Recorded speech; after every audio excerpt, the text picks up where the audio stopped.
Ang dami naman tao. Karamihan sa mga taong yan ay pare-pareho ng dahilan kung bakit sila nandito. Sila pala ang mga aplikante sa hunter test. Balita ko kung saan sila nanggaling eh. Nasaan na ba yung sasakyan natin papunta sa lungsod ng Zaban? Kapitan, maraming salamat po sa inyo. Naging maligaya po ako sa paglalakbay natin. Napakahusay mong bata. Kung ikaw ay naging maligaya sa ating paglalakbay, ako naman ay kinabahan. O paano? Ngayon ay narating mo na ang pantalan ng Dore.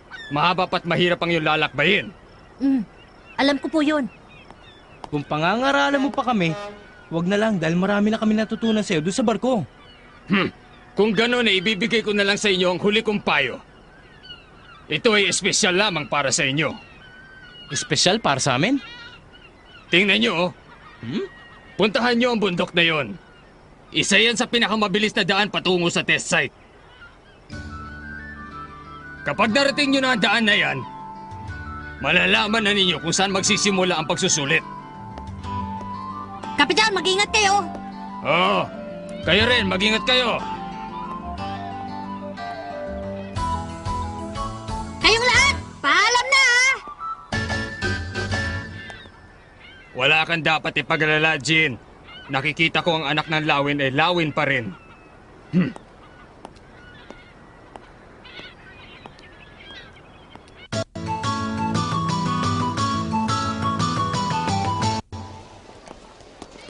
Teka, bakit ganun? Parang ang lungsod ng Zaban ay masyado yata malayo doon sa bundok na itinuro ni Kapitan. Tama ka. Naguguluhan ako sa itinuro niya. Baka kung ano pa mangyari sa atin. Ang mabuti pa, huwag na lang natin daanan ang shortcut. Kung ang pupuntahan nyo ay lungsod ng Zaban, meron kayong masasakyang bus. Merong bumibiyahe patungo doon. Teka muna, sino ka ba? Ako nga pala si Matthew. Isa rin akong baguhang aplikante katulad yung tatlo. Kumusta na kayo? Ako si Gon. Ganyan talaga siya. Huwag mo na lang papansinin ng batang yan. Ako naman si Leorio. Siya nga pala, Matthew. Sasakay ka rin ba doon sa bus? Yan ang problema eh. Mahiluhin ako sa mga sasakyan. At saka ang gusto kong daanan ay yung bundok para mas madali. Aba, pareho pala tayo ng dadaanan. Aba, tingnan mo nga naman ang pagkakataon, ano? Alam niyo ba kaninang umaga pa ako naghaharap ng mga kasama ko? E di sabay-sabay na tayo doon. Sige, Sandali lang. yan ako dadaan gaya ng sinabi ni Kapitan. Siguradong meron siyang dahilan. Dapat kinikilala mo muna mabuti kung sino mga tao sinasamahan mo. Mas maganda pa siguro kung sasakay na lang tayo sa bus. Ha? Kurapi ka? Wala akong pakialam kung ano man ang sinabi ng kapitan. May gusto akong maunawaan kay Gon. Kaya sasamaan ko muna siya sa paglalakbay. Masyado talagang matigas ang ulo ng mga batang ito. Sige! Kahit sandali na tayo nagsama, mag-iingat kayo.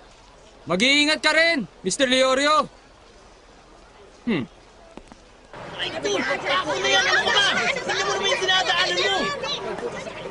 Ang dami naman!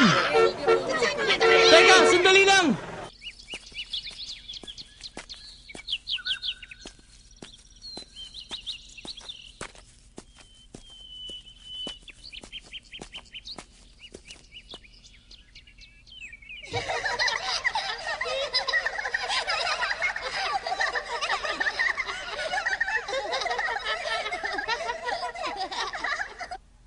Alin ang mas mabigat? 1 kilong pako o 1 kilong bulak? 1 kilong pako! Boo! Pareho dahil pareho sila 1 kilo! May dalawa magkapatid. Sinong mas matanda? Hindi mo masasabi kung sino sa kanila dahil maaring kabal yung magkapatid. Ano bang ginagawa ng mga batang yan? Hayaan mo na lang. Kailangan natin magmadali. Oo.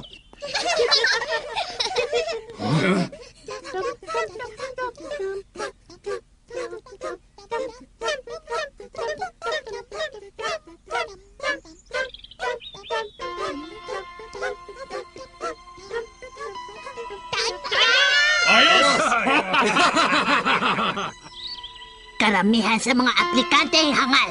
Akala nila yayaman sila kapag sila ay naging ganap na hunter na. Sana ang susunod na makikita natin ay yung karapat-dapat na maging isang tunay na hunter. Ay...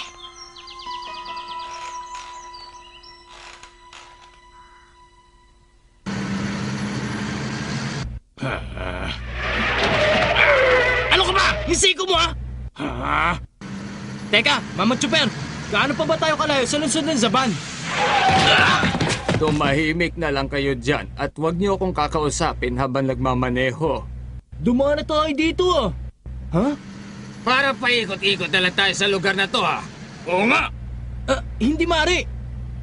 Sandali lang, pupunta ba talaga ang bus na to sa lungsod ng Zaban? Lunsod ng Zaban? Maari, Ginoo. Yun naman ay kung gugustuhin ko lang. Anong sinabi mo? Ano raw? Ang bus na ito ay isang patibong! Huwag mo na kami lukuhin, itigil mo na lang! Nakahinto na po ang sasakyan. Kung ganon, maraming salamat. Ha? Manong! Start mo, madali ka! Ang gulo mo naman. Sabi mo kanina itigil ko eh.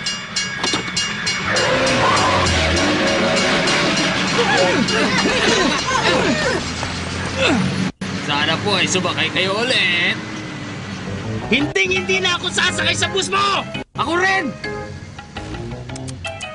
Doon din palang bagsak ko.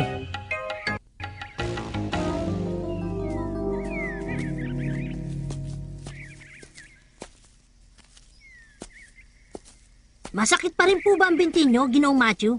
Oo. Napila yata pa ako nung natapilok ako kanina doon sa may paanan ng bundok eh. Pasensya ka na, Gon. Huwag po kayo mag-alala.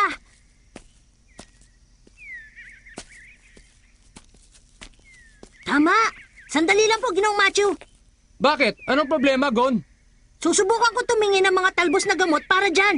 Marami nun dito. Oo, wag na. Sayang lang ang panahon eh. Kung talagang nagmamadali ka, bakit hindi ka pa naunang mag-isa? Ha? Diyan ka na.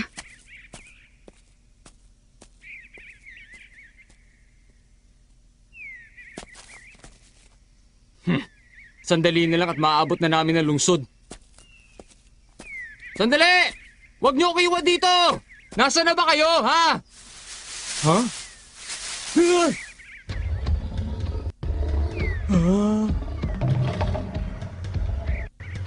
Ah! Hey!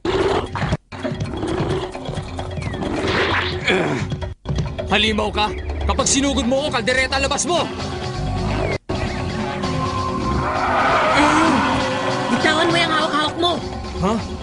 Siguradong hindi mo yan mapapakinabangan. Oh, teka, sandali! Gon! Masyado na siyang nabulabog. Wala nang paraan. Mali ka ron, kurapi ka. Lumagpas lang tayo sa kanyang teritoryo kaya siya nagkakaganyan. Minahon ka. Wala kaming gagawin. Makikiraan lang kami. Hindi namin naagawin ang teritoryo mo. Kung kaya... Tabigon! Ha? Ha? Hindi ka naman sinasadya eh! Anong ginagawa niya dito? Ay, naku.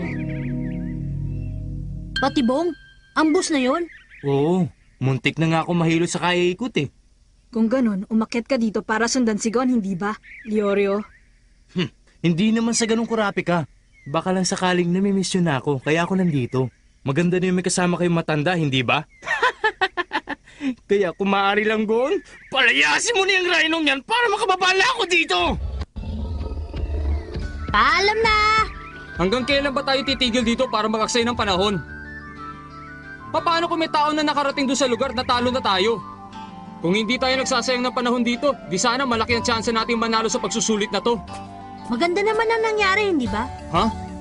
Inabutan tayo ni Ginoong Leorio. Parang nawala na yung pilay mo sa paa. Natutuwa ako para sa'yo, Matthew.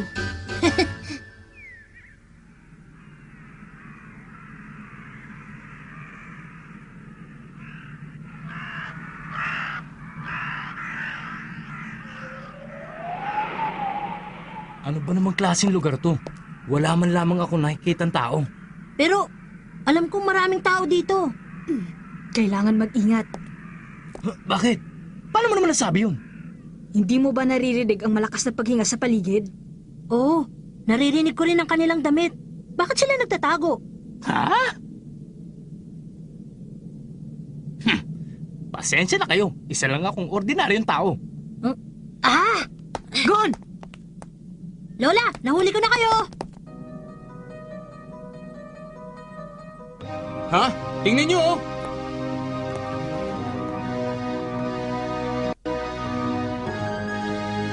Teka, sino yung mga yan? Ang dami nila.